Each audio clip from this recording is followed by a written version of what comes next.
Sa video na ito, may isang kilalang modelo na may magandang mata. Siya biglang namatay sa ibang bansa. Ang nakakaintriga dito, tila tinatago ng bansang ito ang katotohanan sa likod ng kanyang kamatayan. Tara, tuklasin natin ang misteryo sa likod ng kwento ni Rhoda Atif.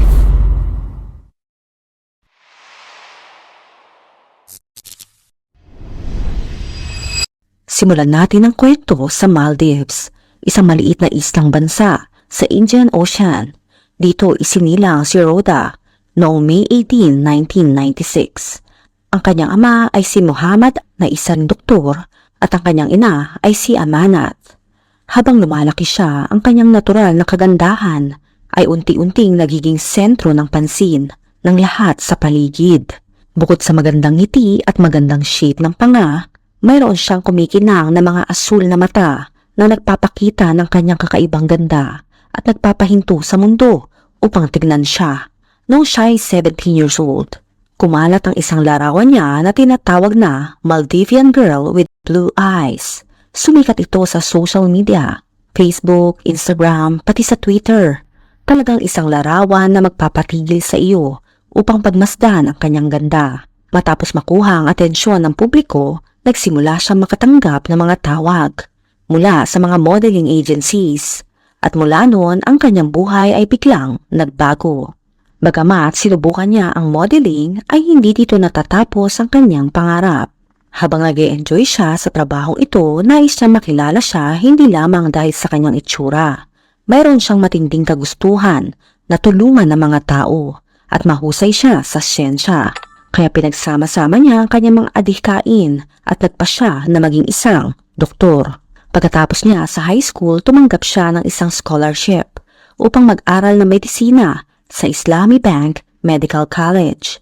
Ito'y sa Bangladesh, kung saan siya magtatapos ng kanyang unang 2 taon ng pag-aaral. Sa panahon ng krimen, plano na niyang lumipat sa isang kolehiyo sa Australia upang tapusin ang kanyang degree at para ito'y pas malapit sa kanyang pamilya na noon ay nasa Australia din. Sa panahong ito, siya ay sobrang nakatuon sa kanyang pag-aaral at sa pagiging isang mahusay na mag-aaral kaya siya ay tumalikod muna sa mundo ng modeling. Ngunit, siya ay kinatok ng isang oportunidad na hindi niya kayang tanggihan. Noong October 2016, lumitaw siya sa cover ng Vogue India. Para sa mga modelo, isa itong napakalaking bagay. Kumbaga, biggest achievement. Nakasama siya sa 6 na iba pang mga babae mula sa Indian subcontinent. Ito'y para sa espesyal na edisyon ng ika-10 anibersaryo ng magazine. Sa isang magandang pagbibigay pugay kay Rhoda na inilathala ng magazine, iniulat ng beauty editor kung gaano kahirap hagilapin si Rhoda at kung paano niya kailangan makipag-ugnayan sa pamamagitan ng Facebook. Agad niya natuklasan na ang pagmumodel ay pangalawang priority lamang sa buhay ni Rhoda at hindi niya gagawin ang photoshoot kung makakasagabal ito sa kanyang pag-aaral. Pagkatapos mailabas ang magazine, muli na naman siyang nagkaroon ng maraming pansin at ang kanyang Instagram ay biglang sumikat. Sinasabi na ang lahat ng ganitong kasikatan ay mabuti, ngunit sa kasong ito, hindi ito naging maganda. Lubos na nagalak si Rhoda na makita niya kung gaano kaganda ang naging resulta ng photoshoot.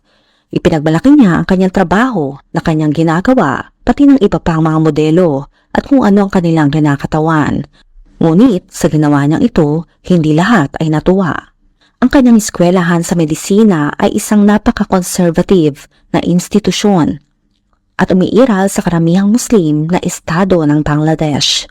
Habang si Rhoda at ang kanyang pamilya ay mga Muslim, sila ay maayos sa kanilang mga paniniwala at reliyon. Bago magpasyang pumasok sa paaralan, binalaan siya ng kanyang mga magulang tungkol sa bagong bansang papasukan niya. Ngunit, tila hindi ito masyadong nag-alala at hindi niya pinahalagahan ang mabilis na pagbabago ng kultura doon. Kaya nagsimula siyang magsuot ng mas konserbatibong damit upang makaiwas sa anumang pag-aalala. Ngunit si Rhoda ay isang napakagandang babae, kaya mahirap na hindi siya mapansin at nang ilabas ang cover ng magazine, nag-ibang tingin ng mga tao sa kanya. Ang mga tradisyonal na komunidad ng Muslim ay hindi sang-ayon sa mga babae na nagsusuot ng damit na kasing liit ng kanyang suot sa cover. at pati na rin ang pagmamodel at pagpapakita ng katawan. Sa ganitong paraan ay labis na tinuturing siyang masama. Ang lahat na ginawa ni Rhoda ay okay para sa kanya, ngunit iba ang pananaw ng iba. Ito pa rin ay tinuturing na laban sa kanilang relihiyon at sa madaling sabi, naging parang isang paraya siya. Ang paraya ay isang taong lubos na tinatanggi ng kanilang komunidad. March 29, 2017, hapon, pumunta ang isang kaibigan sa kwarto ni Rhoda upang tingnan siya at nang dumating ito, ang mga pinto ay nakasara. Sinubukan niyang kumatok, ngunit walang sumasagot. Bagamat nakasara, mayroong uwang sa pagitan ng dalawang bahagi ng pinto na sapat para makita kung may tao sa loob ng kwarto. Ang nakita ng kaibigan na ito ay nakakilabot para sa kanya, kaya't siya'y sumigaw ng malakas na narinig sa buong palapag ng dormitoryo. Sabi ng kaibigan, nagsama siya ng iba pang mga tao sa palapag at sama-sama nilang binuksan ang pinto ng kwarto ni Rhoda. Nakita nila si Rhoda na nakabisame sa electric fan na may isang silk scarf na nakatali sa kanya. Pagkakita ay kaagad nilang tinawagan ng mga otoridad. Nang dumating ang mga ito, natagpuan nila ang katawan ni Rhoda na ibinababa mula sa kisame at hiniga sa kama ng patihaya. Merong mga nangangambang kasama sa paligid ng kanyang kwarto, kaya nasira ang anumang pagkakataon na suriin ang lugar ng krimen. Kaagad dinala si Rhoda sa ospital sa Medical College kung saan isinagawa ang isang mabilis na 30 minutes na autopsy nang walang pahintulot o kaalaman galing sa kanyang mga magulang. Ipinahayag ng mga otoridad na ito ay namatay dahil sa malalim na mga marka sa kanyang liig. Ngunit, hindi lahat ay naniniwala sa kwentong ito. Agad na nagduda ang kanyang ama na si Muhammad nang marinig niya na nagpakamatay ang anak. Hindi niya iniisip na mayroong anumang bagay sa buhay ni Rhoda na magtutulak sa kanya na gawin iyon. Ngunit dahil college na si Rhoda, ay hindi palagi alam ng mga magulang ang nangyayari sa buhay ng kanilang anak, lalo na at matured na sila. Ngunit hindi natin matatanggi na maaring tama ang kanyang ama. Si Rhoda ay kahanga-hanga, matalino, mabait, patuloy na umuunlad, at pangarap pang maging isang matagumpay na doktor. Hindi tugma na ang modelong ito na nasa kanyang pinakamagandang yugto ay pipiliing tapusin ang kanyang buhay na sa ganitong paraan pa. Ngunit, linawin natin, hindi ito ang tanging bagay na tila hindi tama sa kanyang pagkamatay. Ito lamang ang simula ng isang mas malalim na pag-aaral sa krimen. Gayunpaman, pag-usapan natin ang lugar ng krimen. Tulad ng nabanggit natin, natagpuan siya na nakatin sa kisame mula sa isang electric fan. At kung ide-describe ang electric fan, ito'y manipis at nasa magandang posisyon. Ngunit si Rhoda ay may timbang na 55 kilos. Kung 55 kilos ang nakasabit doon, tiyak na babagsak ang electric fan. Ngunit hindi ito nangyari. Ang mas nakakapagtaka pa, ang scarf na ginamit para itali siya sa ventilador ay simpleng silk scarf lang, katulad ng sinusuot kapag mainit ang panahon. Gayunpaman, ang mga marka sa kanyang liig ay malalim at abrasive. Nang usisain ng kanyang ama ang mga nasagawang autopsy na tiyak na nagpahayag ng kanyang kamatayan, sinabi nilang ang mga maitim na marka sa kanyang liig ay parang simpleng birthmarks lang at ito'y labis na kahina-hinala. Alam nating lahat kung ano ang itsura ng kanyang liig dahil siya ay isang modelo. Ngunit higit pa ang kahina-hinalang lugar ng krimen.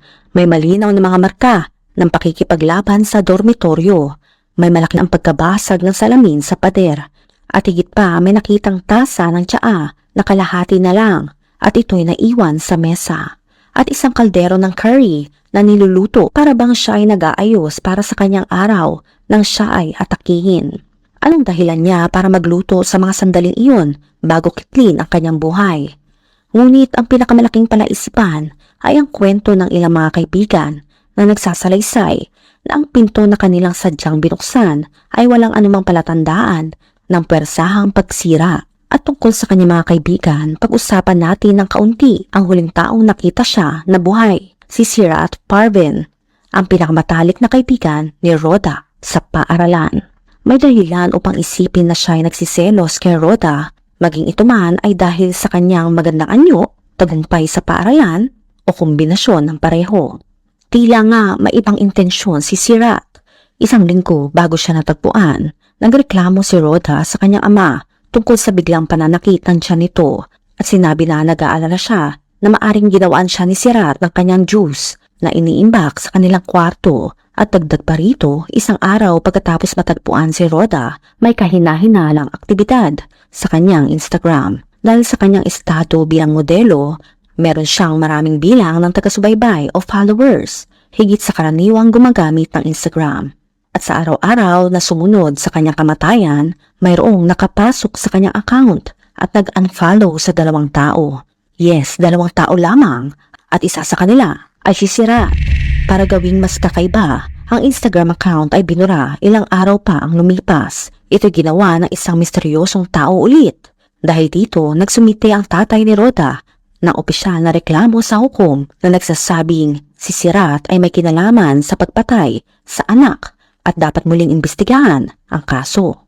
Kaya't ang lokal na pulisya ay pinalitan ang Criminal Investigation Department ng Bangladesh o CID na halos katulad ito ng FBI o CIA at inutos ng CID na ang katawan ay suriin muli para sa isa pang autopsy upang makakuha ng mas mabuting idea kung ano ang talaga nangyari kay Rhoda sa panahon ng kanyang kamatayan.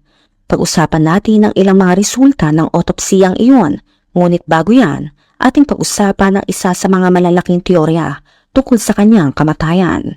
Isa itong conspiracy na umaabot sa mataas na antas habang iniimbestigahan si Sirat bilang person of interest. Tila iniisip ng ama ni Rhoda na maaaring may iba pang dahilan sa kamatayan ng kanyang anak. Sa nagdaang mga taon, may mga grupo ng domestic extremists na umusbong sa loob ng Bangladesh. Sa katunayan, isang linggo bago ang pagpanaw ni Rhoda, isinagawa ang isang raid sa kolehiyo matapos magtampok na may mga koneksyon ang kolehiyo sa lokal na mga teroristang grupo. 29 na mag-aaral at guro ang naaresto. May mga dahilan upang paniwalaan ang pagiging modelo ni Rhoda ay nakakakuha ng pansin ng ilang napakasamang tao. Mga taong nag-aakalang si Rhoda ay nakalabag sa kanilang mga tradisyon at dahil dito, kailangan siyang tapusin. Ang gawaing pagpatay sa isang tao at nagpapakita na ito ay aksidente ay pinag-uusapan na sa iba't ibang kaso sa Bangladesh. 2 modelo ang sinasabing nagpakamatay sa nakalipas na taon at marami pang iba ang nakatanggap ng mga banta ng kamatayan mula sa kanilang mga paglalantad ng kanilang sarili. At upang mas lalong guluhin ang sitwasyon, nang ilabas ng CID ang resulta ng kanilang pag-aaral, wala silang mahalagang sinasabi. Muli pinahayag nila ang teorya na siya ay nagpakamatay, ngunit dinagdag na ginawa niya ito dahil sa isang away sa kanyang nobyo. Sa kanilang pahayag, tinignan nila mga text messages mula sa boyfriend na nagpapahiwating na gusto niyang makipaghiwalay kay Rhoda at hindi handa si Rhoda na makinig. Hindi natin alam kung totoo ba ang mga text messages na ito dahil wala namang ibang narinig tungkol kay Rhoda na may nobyo ito o mga text na nagpapakita ng mga usapan hanggang sa ipinalabas ang pahayag na ito. Hindi naniniwala ang ama ni Rhoda dito.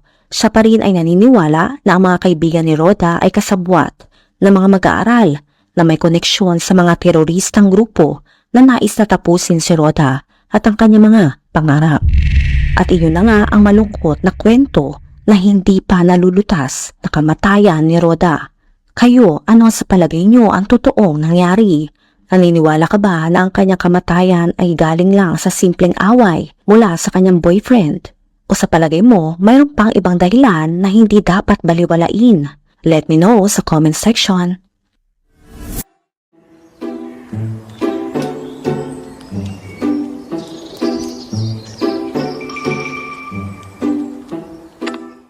Kung nakaabot ka sa video na ito ay maraming salamat. Huwag kalimutan mag-like, share, subscribe, and turn on the notification. Ingat ka palagi. Ciao!